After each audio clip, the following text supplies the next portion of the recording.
chanter.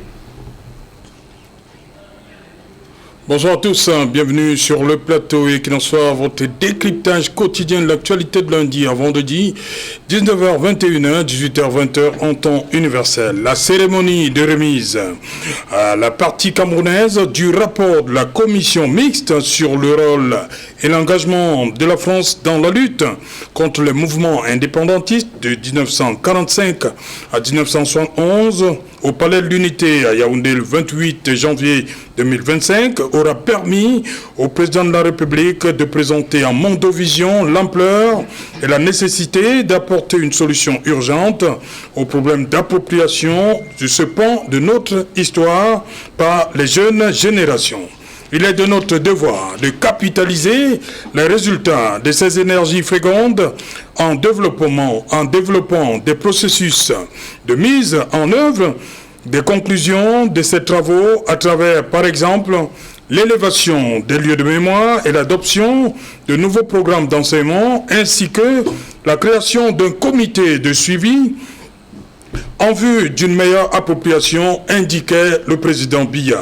À peine la commission Ramondi Bassi avait livré sa copie au chef d'État français et camerounais qu'une vive polémique naissait à propos d'une des grandes figures de l'histoire du Cameroun, très impliquée dans la lutte de la France et plus tard du nouveau pouvoir de Yaoundé dans la lutte contre les mouvements indépendantistes. Ernest Ouandié, commandant de l'ALNK, branche armée de l'UPC, exécuté sur la place publique à Bafoussam le 15 janvier 1971. Dans la loi numéro 91/022 du 16 décembre 1991 portant réhabilitation de certaines figures de l'histoire du Cameroun, figure aux côtés de Ernest Ouandié, Ruben Oumniobé, Félix Roland Moumié et Amadou Aïdjo, toutes ou presque méconnues aujourd'hui par une bonne frange des Camerounais. Méconnaissance de certaines figures de l'histoire du Cameroun, à qui la faute? C'est le fait du jour. Madame, Monsieur.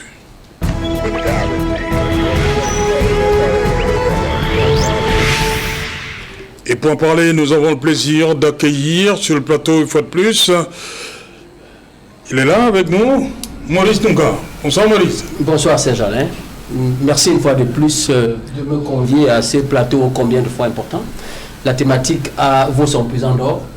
Aujourd'hui, notre pays traverse un moment important de son histoire. Et évidemment, il est normal qu'on puisse parler de ceux qui ont fait l'histoire de notre pays et de savoir ce que nous en avons fait, ce que la conscience nationale en pense et ce que le mémorial de l'historiographie camerounaise en pense. C'est important. Okay. Merci d'être là. Bonsoir, monsieur le maire Jacques Raymond Biri. Bonsoir Serge, bonsoir à mes copanélistes, bonsoir à vos nombreux téléspectateurs, bonsoir aux concitoyens de Douala 4 en particulier, à tous les Camerounais en général. Ok. À côté de vous, André Blaise et Sama, bonsoir. Bonsoir Serge Aléoutou. J'essayais de rire parce que j'ai énormément attendu ce moment qui donnera certainement raison à Equinox, puisqu'Equinox, bien avant que cette commission française ne soit mise en place, Equinox était déjà préoccupé à la décolonisation des espaces publics avec le monument John Goufoncha que vous avez relayé en direct, la ligne éditoriale d'Equinox qui est toujours proche du peuple et qui vise à réhabiliter la mémoire de nos grandes figures de l'histoire et en faire un panthéon. Déjà, je rappelle que plusieurs émissions d'Equinox ont donné une certaine force à Issamar qui a plusieurs fois fait la prison parce que l'establishment néocolonial ne souhaitait pas laisser le peuple se souvenir de ces grandes figures. Mais déjà, je vais remercier grandement tous ceux qui m'ont soutenu, les avocats, Maître Adeline Djongang, Maître Kakak, Maître Massinga Kele, bref, tous les avocats, et surtout les chaînes de télévision comme Equinox, qui œuvrent pour que le peuple se retrouve dans son élément, c'est-à-dire avec sa fierté. Nous ne sommes que fiers de voir que le sang de ceux qui sont sacrifiés ne sera jamais à l'oubli. Merci grandement, Serge Aléoutou. Voilà, il est également avec nous, Paul Savant, c'est la première fois, Paul Savant-Mounin, bonsoir. Bonsoir Serge Alain, bonsoir à vos nombreux téléspectateurs, bonsoir aux Camerounais du Cameroun et même des autres rives. Merci de m'accueillir ici pour la première fois. Là, Je suis vraiment honoré d'être avec vous ce soir. Vous êtes enseignant d'histoire, c'est bien, d'histoire-géographie, c'est ça? Bien sûr, oui. Éducation à la citoyenneté également? Super bien. Je suis également ce jeune Camerounais hyper engagé dans l'action politico-sociale de la vie du Cameroun. Voilà, on va faire le tour, on va prendre la direction d'Ottawa au Canada où nous attend le docteur Jacob Datita. Bon après-midi, hein, on va dire comme ça. Bon après-midi, docteur Jacob Datita. Oui, bonsoir à Canal 2 et ses millions de téléspectateurs. Bonsoir à Ngoumawa Jacob qui est dans sa tombe dans les monts Bakutos et que le nom ne se retrouve pas dans des ouvrages d'histoire enseignés aux jeunes Camerounais. Voilà, merci. Je reste tout de suite avec vous. Comment comprendre donc, au regard de ce qui s'est vu à Mondovision il y a quelques jours, que certaines figures de l'histoire, cette grande figure de l'histoire du Cameroun, comme à travers la loi de 1991, restent méconnues du grand public. Qu'est-ce qui peut expliquer ça, du point de vue de l'historien que vous êtes, docteur Jacob Datita? Oui, le fait que la jeunesse camerounaise, ou aussi beaucoup de Camerounais ne puissent pas connaître les figures de l'histoire du Cameroun, c'est lié à l'autocensure de ceux qui enseignent l'histoire du Cameroun, qui n'enseignent pas correctement ces grandes figures.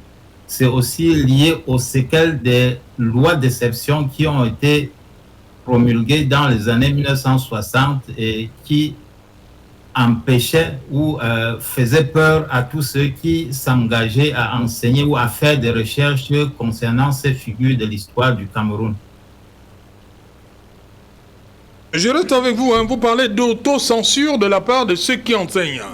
Expliquez-nous davantage. Oui, bien sûr. Pourquoi ils avaient peur quand j'ai d'aborder enseigné au certains pans de Cameroun, l'histoire du Cameroun? J'avais des collègues qui hésitaient à enseigner les figures de l'histoire, même comme les recherches traînaient encore à révéler aussi les noms de nombreux combattants de la guerre d'indépendance du Cameroun à cette période-là. Donc, mes collègues, il y a certains qui s'abstenaient d'aborder les figures de l'histoire du Cameroun par peur d'être inquiétés. Donc, c'est ce que j'appelle l'autocensure. Comment on peut enseigner ce qui ne figure pas dans les programmes? Par les recherches, parce que j'enseignais ces figures, parce que je faisais les recherches au sujet de ces figures. Est-ce que c'était dans le programme, dans les manuels scolaires? Est-ce que vous avez un manuel qui vous parle de Oumio Bélé? Dans les manuels scolaires, il était prescrit qu'on devrait enseigner, aborder l'histoire de l'UPC. Et c'est en abordant l'histoire de l'UPC qu'on pouvait enseigner ces figures, surtout quand vous faisiez de la recherche pointue pour savoir, pour connaître les activités de ces figures. Donc ce n'était pas aisé. Mais ceux qui avaient la volonté essayaient. Voilà. Merci, docteur Jacob. Nous avons un autre enseignant. Lui, c'est Paul Savant-Mounet. Paul Savant-Mounet, vous êtes dans le secondaire, c'est bien cela? Oui, bien sûr. Voilà. Est-ce que vous enseignez l'histoire de l'UPC? Bon, nous enseignons l'histoire du Cameroun. Du Cameroun? Oui, bien sûr. On n'enseigne pas l'histoire de l'UPC.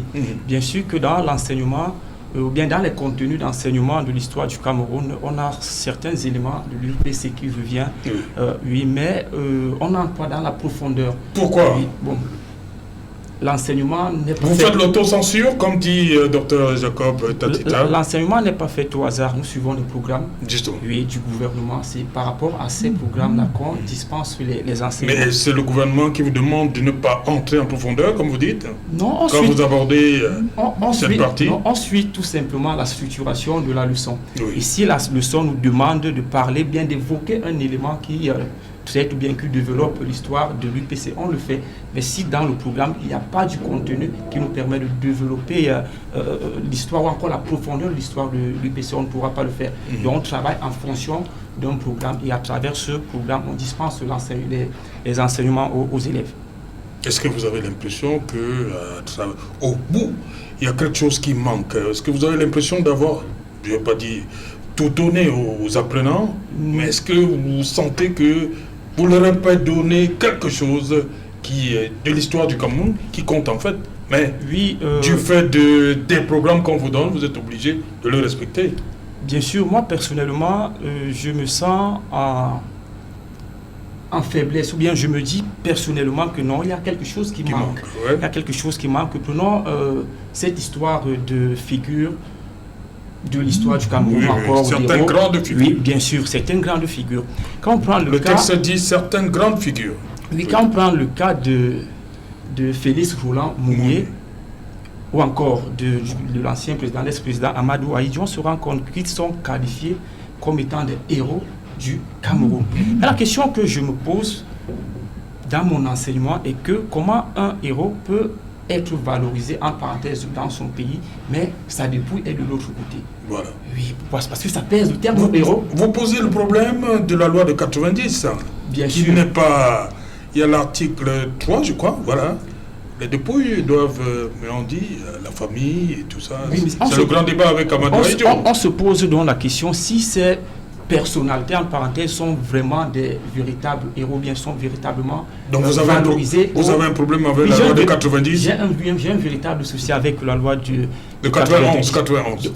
Pourquoi? Parce que qui dit héros devrait être honoré, devait être hyper valorisé, devait être, je peux dire, choyé, et on devait le porter dans notre pays. Mais on se rend compte que Amadou Ahidjo, il est encore quelque part au Sénégal. Oui.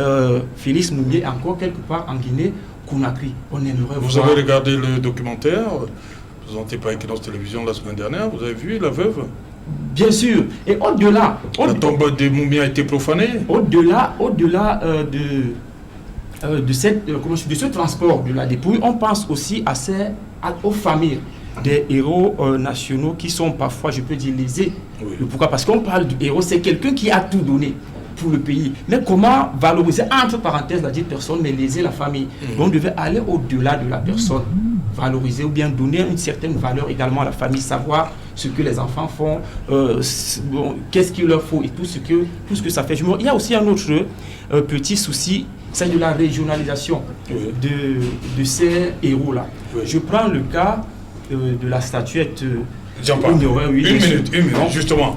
Il est avec nous sur le plateau, André Blaise Sama. Même comme vous m'avez dit que vous avez envie d'enlever vos prénoms. Oui, de décoloniser cette façon. Votre nom. Oui, André Blaise, pour moi, c'est occidental. Et ça vous voulez décoloniser votre nom? Je veux faire sauter ces deux, André et Blaise, parce que je ne me sens plus capable d'assumer cette violence coloniale. Oui. Même au niveau de l'interpellation, j'aimerais m'appeler Samandon Fak.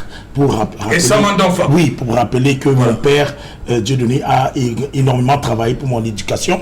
Et déjà, Bafoussam, lorsque j'habitais à côté de la police judiciaire, c'est lui qui nous permet de voir l'histoire de Wandi, la grandeur de ce héros national. Et rappelez-vous, j'étais à Bafoussam, pour ceux qui connaissent bien sûr la police judiciaire Bafoussam, quand Enes Wandi est fusillé, il y a un espace là-bas des fleurs jalousies. Donc, nous, on partait s'embaumer de ces fleurs jalousies et ça venait donc du sang de Wandi. Mais malheureusement, cet endroit n'est plus un endroit qui est encadré par la mairie. Ça devait être un lieu de mémoire. On est en train de construire et c'est vraiment une très mauvaise chose. Serge Alaoutou, je vais profiter pour demander à la mairie de savoir que quel que soit le temps, on va sauvegarder les endroits de mémoire de ce pays. Nous avons des enfants de nos héros. Hermine Gomunyobe. On a longtemps fait en sorte qu'elles aient honte de porter le nom Oumiobe. Mais c'est un crime. Serge Alaoutou, moi, mon nom... Justement, la loi de 91 vient rétablir tout ça. Pas encore totalement, puisque nous voyons très bien qu'il y a eu la mollesse du président Paul Biya. Il n'a pas fait l'acte de... Non, je vous en prie. Si, le président Paul Biya n'a pas héroïsé.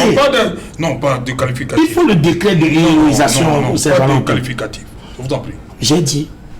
D'accord, je vais reprendre. Si nous avons un décret de réhabilitation, il faut un décret de héroïsation.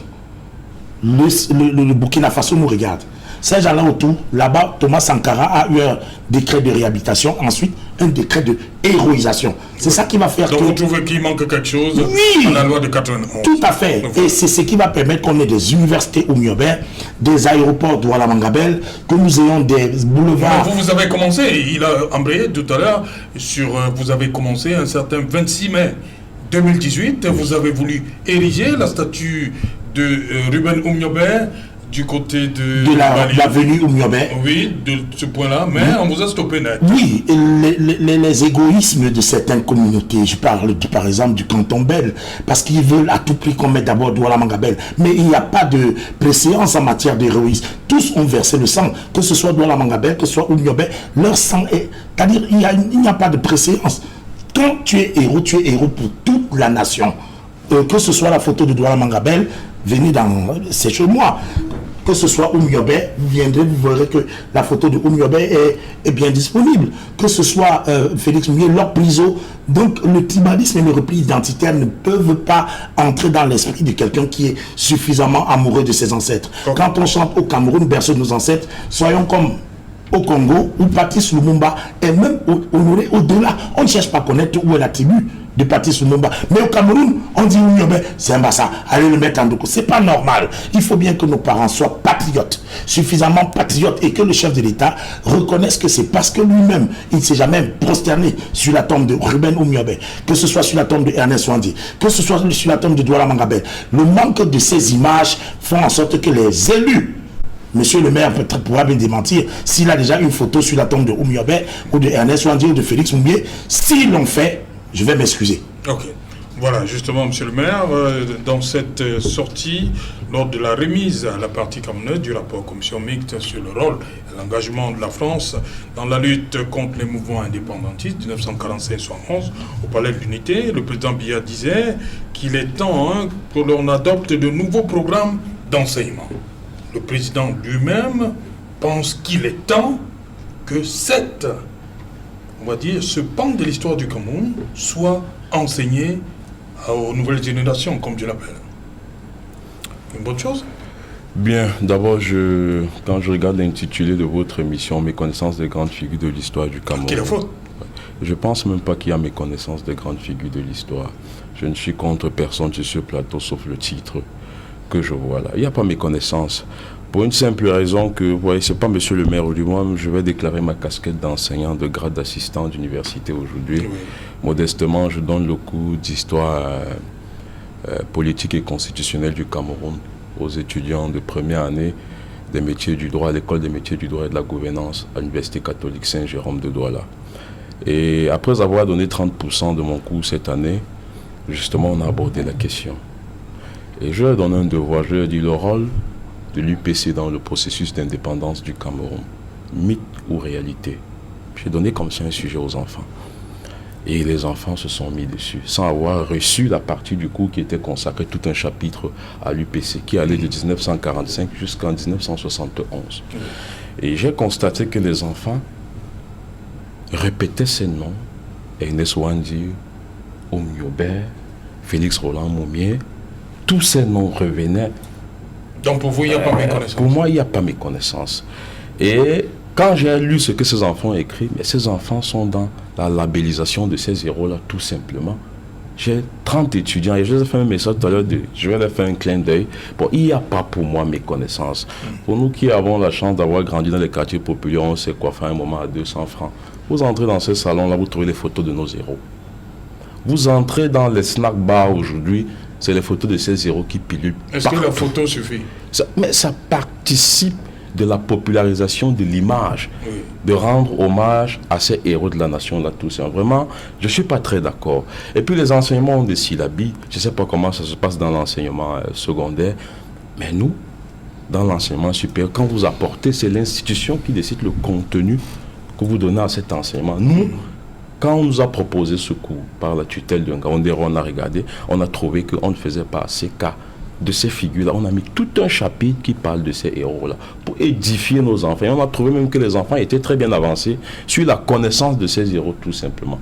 Bon, le titre me gêne un peu. Ces héros sont connus. Je sais qu'on l'a mis là parce que une personnalité de la place publique médiatique a fait un dérapage. Moi, je mets ça sur le coup du dérapage, vraiment.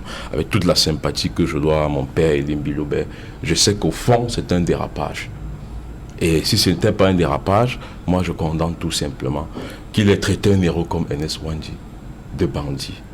Vous savez, le processus d'indépendance du Cameroun est engagé depuis les années 40 par des mouvements syndicalistes dans lesquels il se trouvaient tous ces noms-là. Et si le Cameroun, à travers ce processus, est arrivé en indépendance le 1er janvier 1960, le premier pays au sud du Sahara, quand vous enlevez le Ghana, vous enlevez la Guinée de Sékou Touré. Le Cameroun est le tout premier pays. Parce que la vague des autres pays qui accèdent à l'indépendance, dans les années, ils viennent en août. Tous les pays de l'Afrique noire de l'Ouest sont indépendants au mois d'août. Je parle ici sur le contrôle de tout le monde. 8 mois après le Cameroun. Et ceci, c'est parce que ces noms-là, Ouniobé, non, l'Afrique centrale, vous voulez parler de l'Afrique centrale? Ernest Ouandi, non, je dis tous les pays d'Afrique noire de l'Ouest comme d'Afrique centrale sont venus pour la plupart à l'indépendance au mois d'août. Vous pouvez vérifier ça. Oui. Le Cameroun, en dehors du Ghana et la Guinée de Sékou Touré, qui sont arrivés 57-58, oui. Le Cameroun est le premier pays. En 60, 1er janvier. Et ça, c'est grâce au combat de ces héros-là. C'est grâce à ces hommes qui, dès les années 45, dès les années 40, se sont engagés d'abord dans les mouvements syndicalistes. Après cela, ils ont vu que... Vous les traitez de héros. Vous comprenez donc que certains les traitent autrement aujourd'hui? Ben, moi, j'ai dit, je condamnais cette bévue de M. Elimbi Lobé. Certains, c'est les qui, en dehors de Elimbi Lobé, qui a commis ce dérapage, cette sortie de piste. Ah, si vous avez d'autres noms, vous nous dites. Anani Rabiebindi. Non, c'est bon. Vraiment, ils ont des vidéos qui circulent sur Internet. Oui, moi je dis, ces gens ont leur droit aussi. L'accession du Cameroun à l'indépendance le 1er janvier 1960. Ça aurait pu être en 1958, ça aurait pu être en 1955. C'est grâce à ces hommes-là. Et je ne suis pas de ceux qui pensent que ce sont des bandits. Et je ne suis pas d'accord aussi avec votre titre là pour dire qu'ils sont méconnus tout simplement à cause d'un dérapage de quelqu'un. Non, ça n'a rien à voir avec. Ne mettez pas mathématiques à rapport avec ça.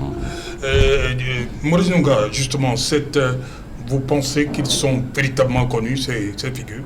Vous êtes d'accord avec Raymond Biri? Je vais arriver chez mon copanéliste. Mais je voudrais d'abord faire un clin d'œil particulier au docteur Tacita. Oui. Je voudrais lui dire que je suis très content d'être, même étant en vidéoconférence avec lui, parce que c'est quelqu'un, j'ai lu ses travaux. Oui. Il a participé à la rédaction du livre Cameroun, qui est un livre qui a un contenu, un quantum d'informations importantes pour l'histoire du Cameroun. Je voudrais lui dire merci pour cela.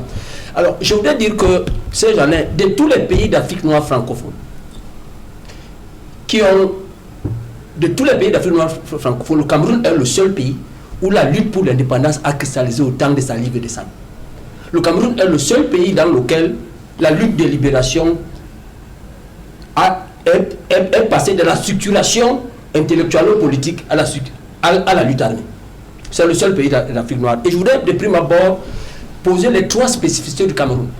Le Cameroun est le seul pays au monde qui a connu le régime de mandat en 1919 allemand, qui a connu le régime de la tutelle franco-britannique et qui a eu accès à l'indépendance. Et le Cameroun est le seul pays au monde. Donc ceux qui ont lutté pour le pouvoir d'État ceux qui ont lutté pour l'indépendance n'ont jamais assuré le pouvoir d'État. Dans le livre mémoire de Pierre Mesmer, Les Blancs s'en vont, il dit dans ce livre que le pouvoir d'État au Cameroun a été donné à ceux qui le voulaient le moins. Donc je voudrais commencer par là pour dire que ce qui arrive aujourd'hui a une structure lointaine. Parce que la cristallisation de la lutte de libération a fait que ceux qui ont lutté contre le nationalisme camerounais, d'ailleurs il faut que vous sachiez que les luttes pour la liberté ailleurs ont cristallisé, ont été constitutives d'identité nationale. Mais au Cameroun, elles n'ont pas pris corps. Et ceux qui ont été luttés ont été voués aux gémonies. Ils ont été méprisés, dépréciés, désapprouvés, humiliés même, jetés même à l'opprobre. Et évidemment, ceux qui ont commandé cette lutte-là, qui a divisé le Cameroun en deux, qui a fractionné notre pays, qui était la puissance tutrice. Parce que la vérité, monsieur Lebert, la vérité est que selon le régime de la tutelle, le Cameroun devait accéder à l'indépendance en 1956. Parce que c'était un régime décennal dans lequel le tuteur devait permettre aux peuples de devenir majeurs et de s'autodéterminer. C'est ce que nous va appeler le droit des peuples à disposer d'eux-mêmes. cette escroquerie politique qui est contenue dans la Charte des Nations Unies, à l'article 4, on avait soulevé, qu'on puisse la lever pour que le Cameroun accède directement à l'indépendance, c'est elle qui a cristallisé le débat politique au Cameroun. Et cette escroquerie-là, on ne pouvait pas l'accepter. Donc ceux qui ont organisé cette armature politique, c'est eux qui ont estimé que tous ceux qui n'étaient pas pour eux, qui n'étaient pas d'accord du fait que le Cameroun soit géré comme une position de l'Empire colonial français, parce que c'est le désaccord fondamental avec l'Union des populations du Cameroun. Le Cameroun n'étant pas une colonie française, dans les accords de tutelle, la France a réussi, de par son lobby aux Nations Unies, de faire inscrire le fait que le Cameroun doit être géré comme une possession de l'Empire colonial français. Et fondamentalement, le mouvement de libération nationale incarné par Oumi Yobé, Mounier et tous les gens, et tous les héros anonymes et connus ne pouvaient pas l'accepter. Et on a demandé que cette clause saute. Et évidemment, c'est là où il y a eu le problème. Et c'est la raison pour laquelle, quand nous accédons à l'indépendance en 1960, fondamentalement, l'UPC ne peut pas accepter cette indépendance. Parce qu'elle estime que selon les dispositions du quantum juridique des Nations Unies, il y a eu escroquerie politique. Et cette indépendance que la France nous donne n'est pas une bonne indépendance. D'ailleurs, Mounier le dira expressément à Conakry que cette indépendance que la France nous donne n'est pas d'indépendance. C'est le cadre, le moyen par lequel la puissance colonisatrice nous maintiendra prisonniers. Dans 40 ans, ces peuples auraient fait les marchera nus. Ils n'avaient pas tort. Donc ceux qui ont été les acteurs principaux, ceux qui ont soutenu les Camerounais, qui n'étaient pas pour l'indépendance, je vais vous rappeler que certains sont allés aux Nations Unies pour dire que si c'est indépendant que d'eux, même dans 70 ans, le Cameroun n'a pas droit à l'indépendance. C'était le représentant de l'ESOCAM, un parti qu'on appelait ESOCAM, l'évolution sociale du Cameroun, qui s'appelait Guillaume Sek. Et ça, c'est Oumi Yobé lui a dit que ce n'est qu'un ignorant qui ne peut pas savoir que, qui se comporte comme un pyromane qui veut être une incendiaire universelle de l'essence, que l'UPC est l'âme immortelle du peuple camerounais. Et évidemment, ceux qui étaient contre cette politique, ceux qui savaient que si l'UPC organise le pouvoir d'État au Cameroun, d'ailleurs, le secrétaire général de l'UPC l'a dit clairement en 1957 à la conférence de Bandung. Bandung, c'est une petite ville en Indonésie. Et c'est là-bas qu'il y a eu la conférence de Bandung, qui a eu le mouvement de non-alignés. Et ce jour-là, où il avait été avec le titre Essokarno. Quand il sort de là, la dépêche de midi lui demande que monsieur le secrétaire général, pourquoi vous ne pouvez pas négocier avec la France pour que vous participiez? Oumi Yobé a dit, si nous luttons à mort contre l'intégration arbitraire d'autres pays dans l'Empire colonial français, c'est parce que nous voulons être les défenseurs concurrents du droit des peuples à disposer d'eux-mêmes. Homme de Bandung, nous sommes possesseurs de la détente internationale. Nationalistes révolutionnaires, nous voulons pour le Cameroun une indépendance véritable, avec réunification comme condition préalable, consécutive ou simultanée, mais jamais exclue. Ça veut dire que dans ce principe, l'UPC, le Cameroun tout entier, qui a soutenu ce mouvement, a posé le principe de son indépendance totale. Et dès lors que ceux qui étaient soutenus par la puissance colonisatrice, qui ont eu le pouvoir d'État après l'indépendance, ont reçu la mission de désacraliser ceux qui ont lutté en face d'eux. C'est la raison pour laquelle cette méconnaissance est tacite. Une minute, monsieur le maire Biri, c'est ce visage-là que vos étudiants ont de Oumi Yobé. Mais il dit l'histoire comme on enseigne tout simplement. Je suis parfaitement d'accord avec lui, mais la question aujourd'hui, c'est est-ce que la jeune génération, nos enfants d'aujourd'hui, nos élèves, nos étudiants connaissent ces héros et connaissent cette histoire du Cameroun? Ils la connaissent parfaitement. J'aurais pu apporter ce morceau de cours ici. Permettez que je... Oui, allez-y, allez-y. Okay, je suis parfaitement d'accord avec vous. Je dis donc que la déconstruction de ces figures est programmée. Ce n'est pas un fait du hasard. C'est programmé. Il y a une loi de 91 qui règle le problème. Permettez, la loi c'est de la poudre aux yeux. Mais comment nous avons tous la chance, monsieur Biri, peut-être, nous avons tous la chance d'être allés dans d'autres pays. On voit comment ça se fait. Je vais vous dire une chose. Vous connaissez la symbolique historique d'une statue. Voilà Samaki là qui a bagarré. Vous connaissez la symbolique historique d'une statue. Quand un enfant passe devant la statue du général Leclerc, qui est un bourreau de Camerounais, qu'est-ce que ça lui inspire? Si cet enfant passait devant la statue de Wanji, de Ernest Wanji, dans son univers cognitif. Sans vous couper, n'est-ce pas? Pourquoi la statue de Leclerc ici à Bonanjo? Permettez que je finisse. Non, c'est une question. Que je fasse ma démonstration. Ne me coupez pas, monsieur Biri. D'accord. Je dis que quand un étudiant, un lycéen, passe devant la statue du général Leclerc, qui est un des bourreaux de Cameroun, si ça aurait été la statue de Ernest Wanji qui était là, dans son univers cognitif, ce nom s'imprimerait beaucoup plus d'avantages. Parce que la statue a cette particularité de vous apprendre votre histoire. Dans notre cas, on a déconstruit ça. On n'a pas. Je vais vous dire une chose, monsieur Biri, vous êtes ancien d'université. De 1910 à la période proto-coloniale, jusqu'en 1983, en passant par, quand on a créé l'université fédérale en 1962, les premières études sur l'histoire du Cameroun ont commencé en 83. Avant 1983, il n'y avait aucune étude sur l'histoire du Cameroun à l'université de Yaoundé. Donc, et ceux qui sont passés avant, non, il n'y avait pas. C'est une programmation intellectuelle, d'où structurée, pour qu'on combatte le nationalisme au Cameroun et qu'on l'enterre et qu'on le tue. Voilà, merci. On va repartir au Canada. Première réaction, vous avez suivi ce premier jet, Dr Jacob Tatita. Réaction?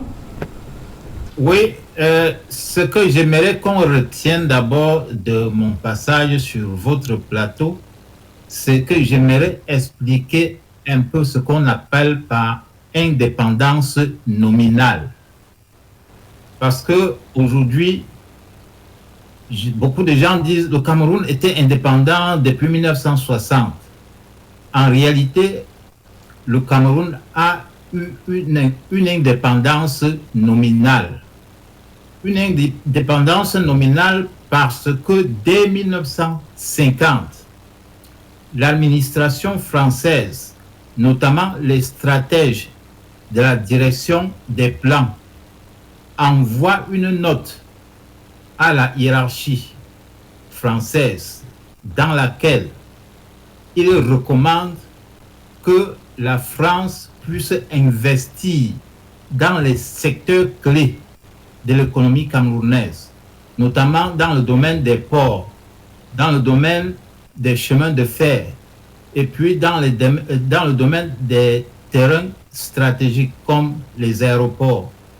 Et que cela puisse se faire à travers un bail amphithéotique de 99 ans. Et que cette loi passe par l'Assemblée et à l'insu des députés de l'Assemblée. Et là, nous sommes en 1950. En 1956, l'Assemblée qui est mise sur pied est une Assemblée fantoche dans la mesure où on a pris soin d'écarter les UPCistes qui étaient clairvoyants sur les sujets. Et tout dernièrement, la sortie du rapport sur le rôle de la France, il y a un chef qui a donné l'information selon laquelle le terrain de l'ambassade de France à Yaoundé a été spolié à travers ce bail amphithéotique de 99 ans.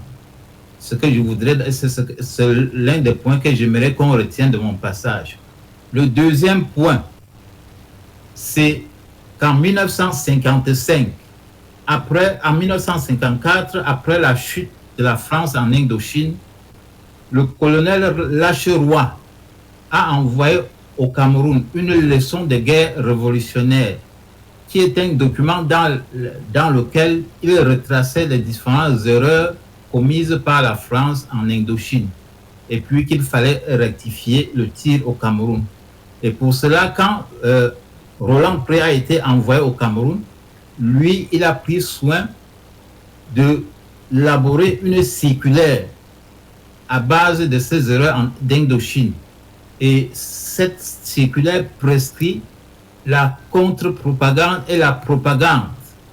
Et c'est à travers cette contre-propagande et la propagande qui a été distribuée aux administrateurs locaux au Cameroun qu'on a débouché sur les émeutes de 1955 qui étaient un piège tendu par l'administration française aux nationalistes camerounais. Donc quand on parle de l'indépendance nominale, c'est parce qu'on a pris soin de spolier les points stratégiques, notamment le port de Douala, l'usine de production d'électricité des DA et d'investir dans les différents points stratégiques avant d'octroyer cette indépendance au Cameroun. Et c'est pour cela qu'on parle de l'indépendance nominale. Le deuxième point, c'est qu'aujourd'hui, dans beaucoup de chaînes de télévision et beaucoup de médias, on présente un dissident qui est Momo Paul comme un nationaliste, alors qu'à la création de l'ALNK en mai 1959, il s'est désolidarisé de l'ALNK. Il y a également les images des nationalistes Angolais décapités et présentés par les militaires portugais qu'on présente comme des nationalistes camerounais, alors que ce n'est pas la vérité à la base. C'est ce que j'aimerais qu'on puisse retenir aussi de mon passage à cette émission. Merci, Dr Jacob. Justement, je vais revenir sur ce discours. Savant Mounet, le président parle de l'élévation des lieux de mémoire et l'adoption de nouveaux programmes d'enseignement. Adoption de nouveaux programmes. Ça veut dire qu'il y a des éléments qu'il faut forcément injecter dans les programmes. Les éléments, l'élévation des lieux de mémoire.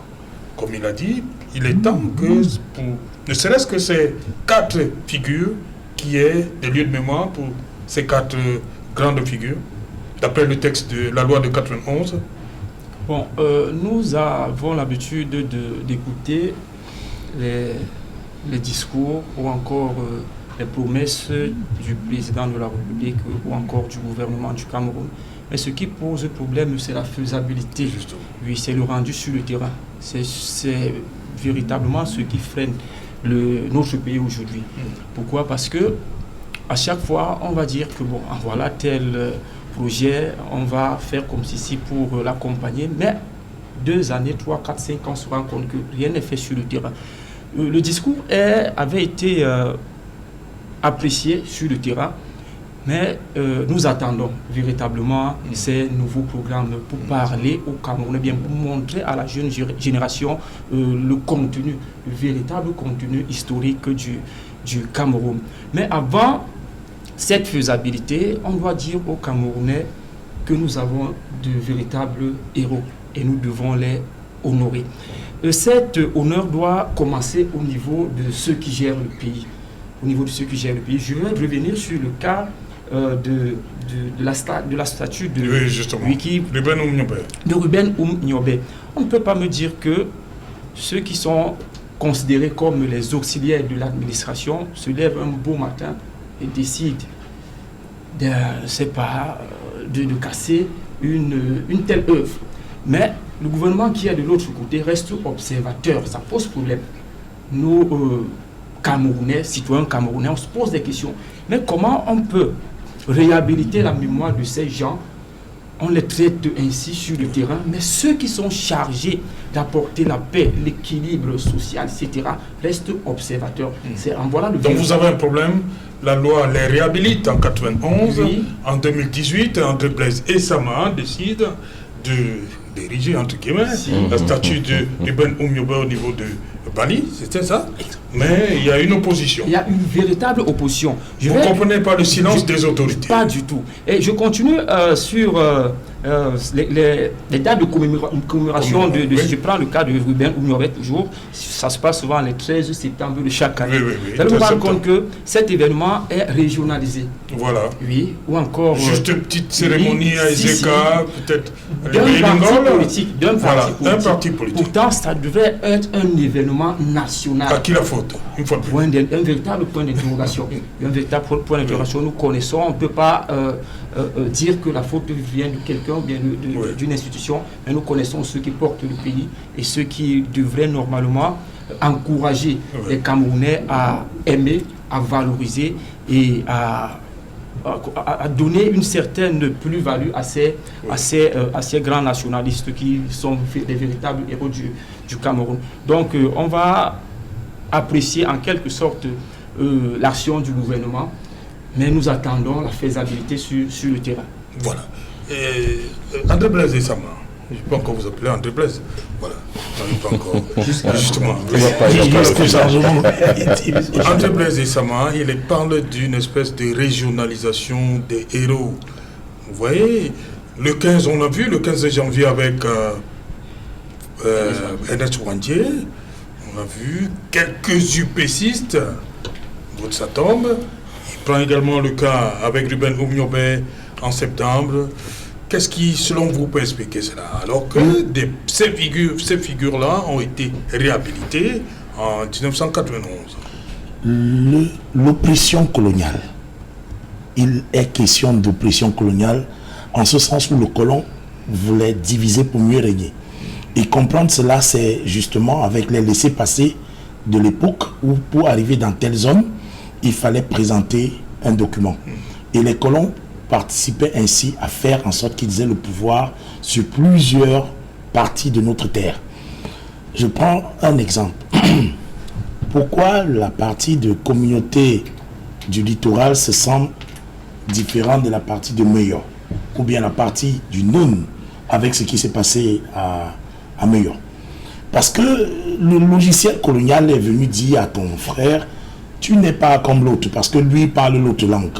Donc, on vidait anthropologiquement cette substance de notre identité, ce que nos parents avaient vite compris, parce que quand Ruben Nyobé parle de l'upécisation du Cameroun, c'était une valeur non seulement anthropologique, qui incluait la prise en compte des mariages interethniques, et qui, par exemple, vous avez vu Wandé qui épouse une femme Bakoko, et qui montre effectivement comme nous n'allons plus être comme ces colons qui pensent que nous ne connaissons pas qui nous sommes. Quand vous arrivez en France, vous ne cherchez pas à savoir de quel village est De Gaulle.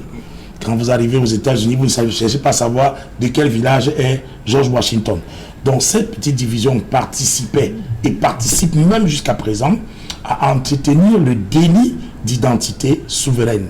Et je vais peut-être demander à monsieur le maire, lui qui dit que nous avons déjà une indépendance. Le livre de Mongo Betty, même bas sur le Cameroun, quand on lit très bien ce livre, on comprend le complexe de Fashoda, au point où nos frères du nord, ouest, sud-ouest se retrouvent en train d'avoir un problème, où les Anglais avaient les Français un problème de tribalisme, en fait de racisme entre les deux, parce que ce problème entre la France et l'Angleterre se transpose sur le Cameroun, mais les Camerounais ne prennent pas conscience que nous ne sommes ni anglais ni français, puisqu'en réalité il n'y a pas d'anglophone au Cameroun. En Angleterre, on ne connaît pas, même la reine d'Angleterre n'a pas envoyé un message de condoléances à nos frères qui sont en train de tomber 6 000 morts. Pareil pour la France, nous ne sommes pas francophones.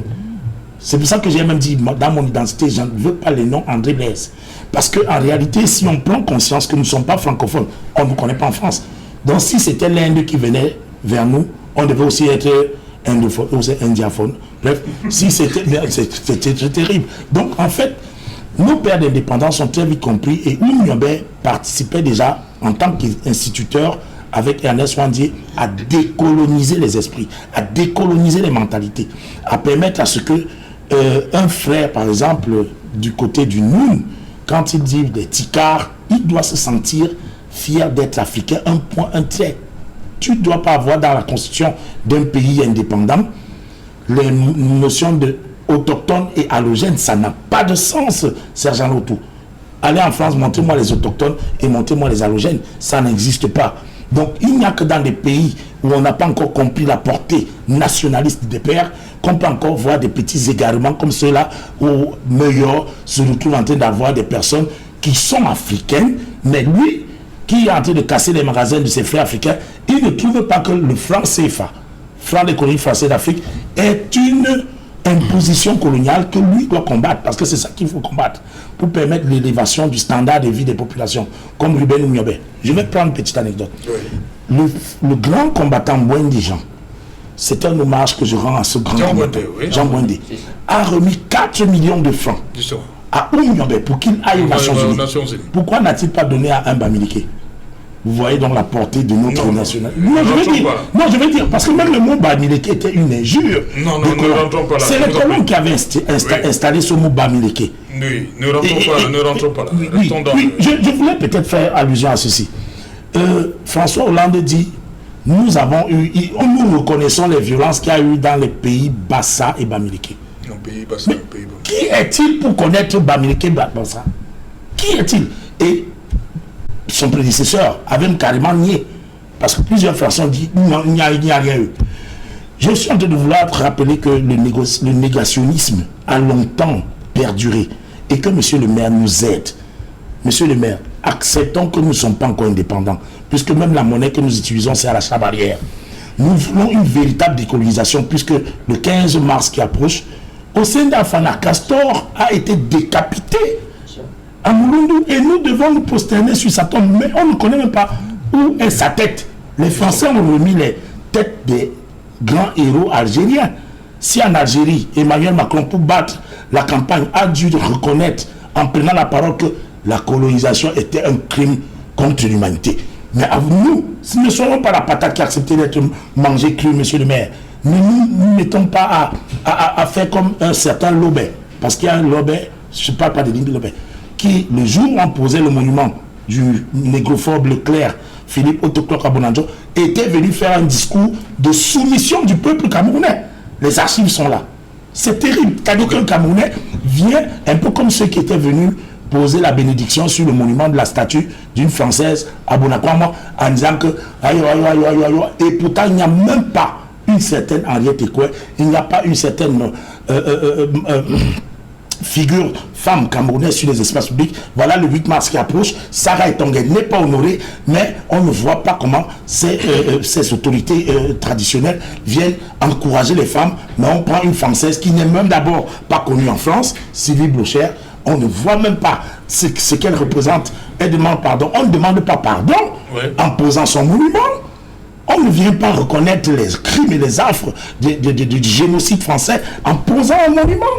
Ok. Merci, madame, monsieur. Dans un instant, dans le 20h le plus attendu de la planète, c'est le 20h de Ulingolamala. Et juste après, et qu'il en soit, deuxième partie, ce sera le temps du début.